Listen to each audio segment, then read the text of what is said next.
Donald লু বাংলাদেশে আবার পদধূলি দিলেন। এর আগে তিনি যখন ঢাকায় আসতেন তখন আমরা আশান্বিত হইতাম যে তিনি আমেরিকার সেই সময়কার ঘোষিত লক্ষ্য একটা অবাধ, সুষ্ঠু, অংশগ্রহণমূলক এবং গ্রহণযোগ্য নির্বাচনকে সাফল্যের দিকে আগায় নিয়ে যাবেন। আমাদের এই আশার একটা যৌক্তিক ভিত্তি ছিল। তাহলে গত 7 জানুয়ারি নির্বাচন প্রহসন সংগঠিত হওয়ার আগে, বিশেষ করে গত বছর 28 অক্টোবর ঢাকায় বিএনপির জনসমুদ্রে ভারতের ডিজাইনে আওয়ামী লীগের গাজা স্টাইলের পরিকল্পিত আক্রমণের আগ পর্যন্ত মার্কিন যুক্তরাষ্ট্র ক্রমাগতভাবে বাংলাদেশে অবাধ, সুষ্ঠু, অংশগ্রহণমূলক এবং গ্রহণযোগ্য নির্বাচনের সপক্ষে সকল বিদেশি শক্তির তুলনায় সবচেয়ে বেশি উচ্চকণ্ঠ ছিল। এমনকি র্যাবের উপরে স্যাংশন জারি করে অবৈধ হাসিনা সরকারের দমন পীড়নের প্রধান যে অস্ত্র, সেটা কিছুটা হইলেও ভোতা করে দিছিল। বাংলাদেশের বিষয়ে আমরা গত 50 বছরেও আমেরিকার এত ইনভলভমেন্ট দেখি নাই, এমনকি 1/11 সময়ও না। স্বভাবতই আমরা ভাবছিলাম যে আমেরিকা সত্যি সত্যি নিজেদের দৃষ্টিতে বাংলাদেশকে দেখা শুরু করছে, ভারতের দৃষ্টিতে না।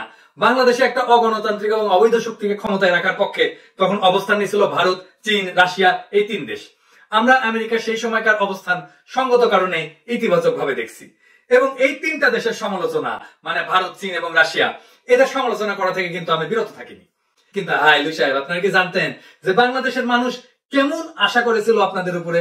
আর বাংলাদেশের মানুষের আকাঙ্ক্ষার কথা বলছেন দুইজন, খুব ভালো পত্রিকায় ছাপা হয়েছে। দুইজনের লেখার মর্মার্থ কিন্তু একই ছিল। একজন বাংলাদেশি সাংবাদিক ফরেন পলিসিতে লিখছিল, যার বাংলা করলে দাঁড়ায় বাংলাদেশের গণতন্ত্রকে প্রাণের চুম্বন দিতে পারে ওয়াশিংটন।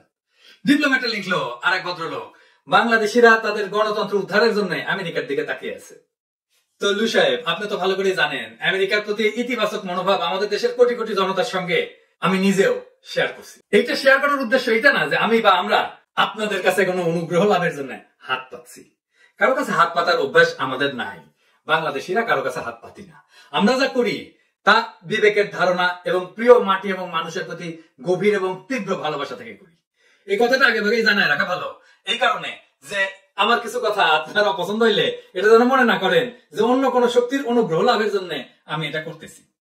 আমরা সেই সময় মনে করছিলাম যে জনগণের ক্ষমতা যদি জনগণের হাতে ফিরে আসে, তাহলে ভারত আমাদের স্বাধীনতা, সার্বভৌমত্ব, আঞ্চলিক অখণ্ডতা এবং জাতীয় মর্যাদার যে ক্ষতি করছে তা আমরা উল্টাই দিতে পারবো। আর ভারতের হাতে বাংলাদেশকে তুলে দিছিলেন আপনারাই 1/11 ঘটায়।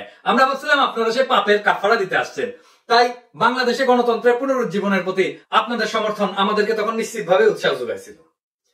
কিন্তু আপনারা আপনার দেশ আমেরিকা কথা রাখে নাই। এইটা কেবল আমারই কথা না, ঢাকায় নিযুক্ত আমেরিকার সাবেক উপরাষ্ট্রদূত মিস্টার জন ড্যানিলোভিচ কঠোর ভাষায় বাংলাদেশের নির্বাচন প্রসঙ্গে বাইডেন প্রশাসনের পশ্চাৎপসরণের সমালোচনা করেছিলেন। শুধু তাই না, ভারতের উচ্চ পর্যায়ের ব্যক্তিরা আমেরিকাকে উপহাস করে বলছে যে বাংলাদেশ থেকে তারা ওয়াশিংটনকে গুতা দিয়ে বের করে দিছে। রাষ্ট্রদূত পিটার হাস থেকে পালায় যাচ্ছেন। যে ভারতকে ডোনাল্ড লু ইন্দো প্যাসিফিক অঞ্চলের নেতা বলে বর্ণনা করছেন, সেই ভারতই কিনা 56 ইঞ্চি সিনা ফুলা বলে আমেরিকা আবার কেডা। সুতরাং মিস্টার লু এবার আসছেন এমন একটা সময় যখন বাংলাদেশের মানুষের কাছে আমেরিকার ভাবমূর্তি বা ইমেজ শূন্য। আপনি নিজেই বলেন, এরকম একটা অবস্থায় যেই দেশের মানুষ আপনার সামর্থ্যকে ফুটা পয়সাও দাম দেয় না, সেই দেশের মানুষ আপনার উপরে ভরসা করবে কি হবে? আর ইন্ডিয়ার রিয়াকশন দেখে বাংলাদেশিদের মনে যদি ধারণা হয় আমেরিকা এমন একটা শক্তি যাকে এমনকি ভারতও দাবড়ায় দিতে পারে, তাইলে কি বাংলাদেশের মানুষ কোনো বিরাট ভুল করবে? আজ এই মুহূর্তে এমন একটা অবস্থা আমরা দেখতে পাচ্ছি যে আমেরিকার নিকটতম মিত্ররাও আমেরিকার কথা শোনে না। আমেরিকা তার রাষ্ট্রপতিকে নিয়ে তাদের নেতারা ঠাট্টা বিদ্রুপ করে। 7 জানুয়ারি নির্বাচন নামে প্রহসনের পরে এখন প্রস্তাবিত ভাবে পরিষ্কার যে ভারত নিজের হীন স্বার্থ আগায় নেওয়ার জন্য বাংলাদেশের গণতন্ত্রকে টুটি চাইপা মারছে।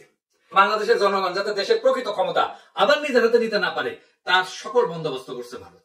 আর ভারতের উদ্দেশ্যই হচ্ছে এই প্রক্রিয়ায় একটা কৃতদাসমূলক সরকার ঢাকার ক্ষমতায় বসায় বাংলাদেশের স্বাধীনতার, সার্বভৌমত্ব এবং আঞ্চলিক অখণ্ডতার চূড়ান্ত সর্বনাশ করা।